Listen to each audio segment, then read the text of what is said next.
Hi friends, and welcome back to my channel.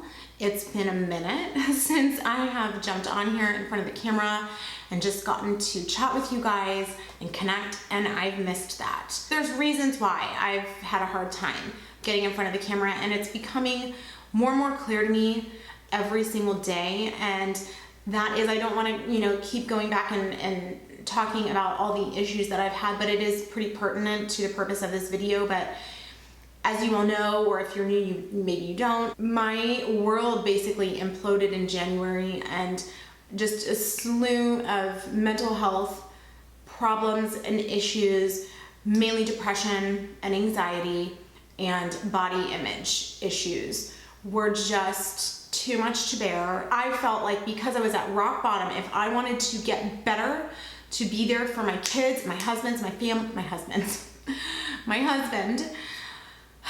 family, and just loved ones, that I had to take care of myself. I got a therapist, and I got just a team of doctors around me just to kind of get to the core and work through it, and finally take a look at why I was feeling so shitty and address it. The biggest issue that I was having after I kind of got through, yes, I'm depressed, yes, I have anxiety, yes, I need to work through all of this, was my history and current situation of eating disorders and eating disordered behavior and just awful negative body image issues. After 37 years, I finally wanted to tackle this beast, and I'm still I am in the middle of this right now, just trying to accept myself and love myself and be grateful for the body that I have. I don't know if there's other people out there that maybe struggle with some of these issues, but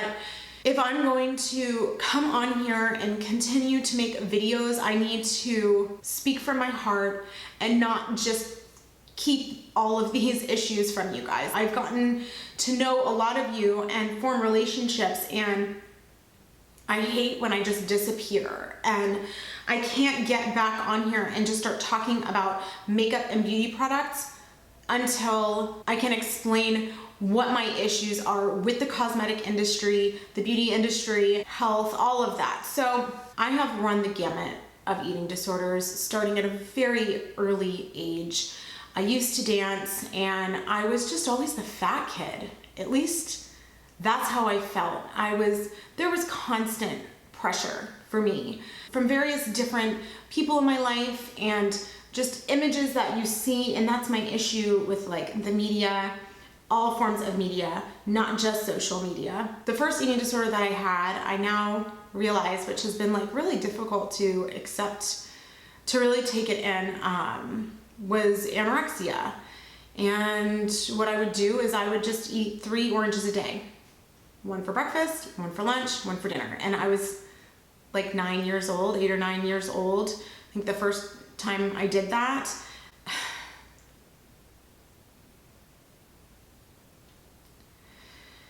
It's hard to admit.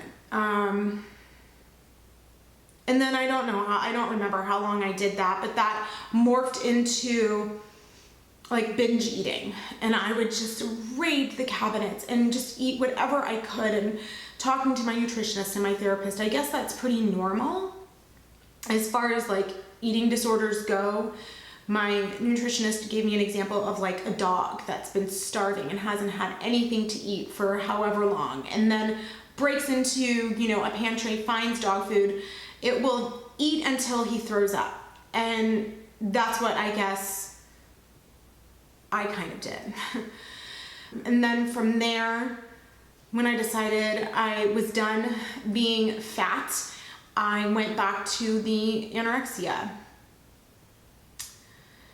And this was in college when everything kind of got really out of control. I was eating 500 to 700 calories a day. And it was very methodical and very patternistic. And I guess that's anorexia. And I never got below an unhealthy BMI. So I never thought that I had an eating disorder. I just figured this was the way that I needed to eat to look the way that society tells me is beautiful. And that's, whew. And that's what brings me to the purpose of this video. Starting out at a very young age, you are just, and through your life, you are bombarded with these images of what beauty is supposed to look like. And what you don't realize from like a day-to-day basis is all of these images, whether it's on a TV commercial or a magazine or social media, is these people that you're seeing, they're probably like in their 20s, maybe younger. They've had like a team of people making them look gorgeous, from like lighting to makeup artists to Photoshop. I mean, a lot of these images are just so distorted, and I know we hear it, but it's like, take it in. Just stop for a minute and realize that all of these things that you're measuring yourself up against aren't real. And I've just had a hard time coming on here to talk about makeup and talk about products. That's just not how makeup works, you guys. You're never going to look like these airbrushed models. We as human beings have pores in our skin. We have pimples and zits and blood vessels and all of these things that make us human. All of the things that you're seeing, like brand trips. And the one that comes to mind is Trippin' with Tarte, for example. And you see all of these people like living their best lives, head to toe in designer, you know, crap.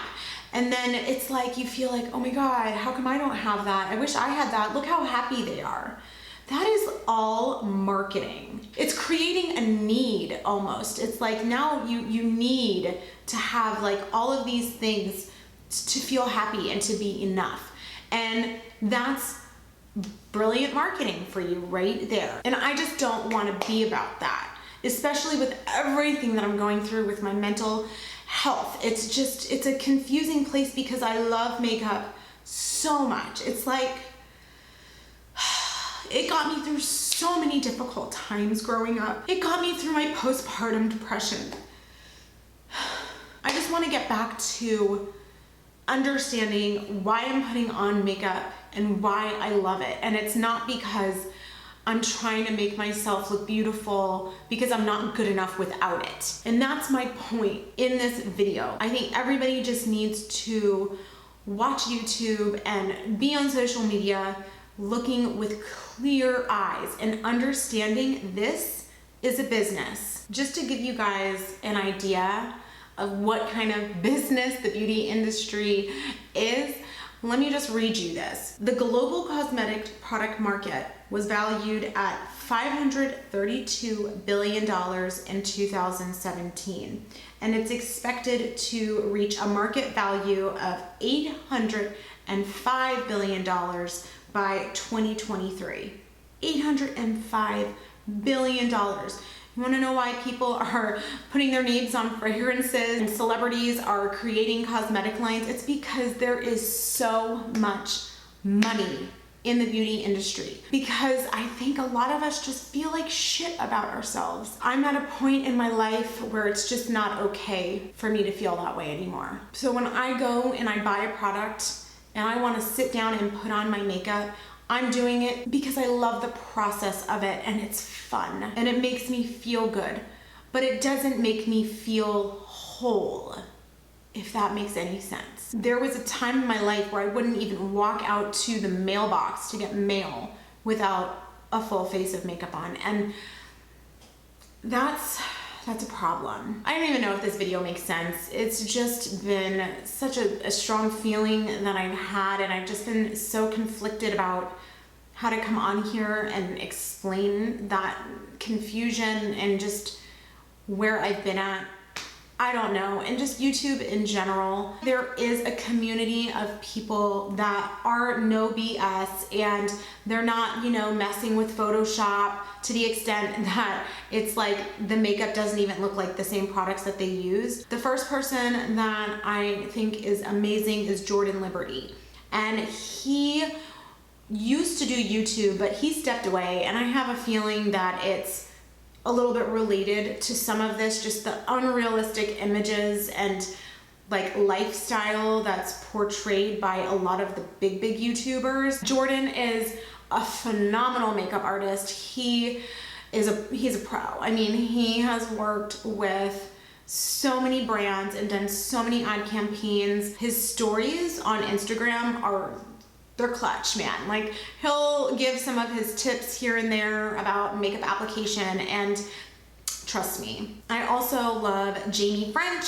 If you guys don't know Jaime, she's recently just blown up because she did that 90s, like if you beauty gurus existed in the 90s video, and I'm just so happy for her because she's a real deal. Like, she's no BS. I've seen her post on Instagram, like sometimes like she'll show her like mildly edited photo and then it's like swipe right and it's the completely unedited video or unedited photo, and I think that's so important. I highly recommend her, and similarly Samantha Ravndahl has been doing a lot of posts on Instagram just showing the texture she has in her skin and not, you know, face tuning it away, just real images that show you like this is what the product's gonna look like on your face. And then I love RawBeautyKristi. RawBeautyKristi, I just think she's so cool, man. She's just funny and real. She's not full of fillers and artificial looking. You probably already know who she is, but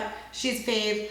Also, Jen loves reviews. If you want a real in-depth review on products, or you just want to feel like you're sitting down and like having coffee with a girlfriend, that's Jen. I feel like I relate to her because she is a young mom. When I say a young mom, she's like, I think 40.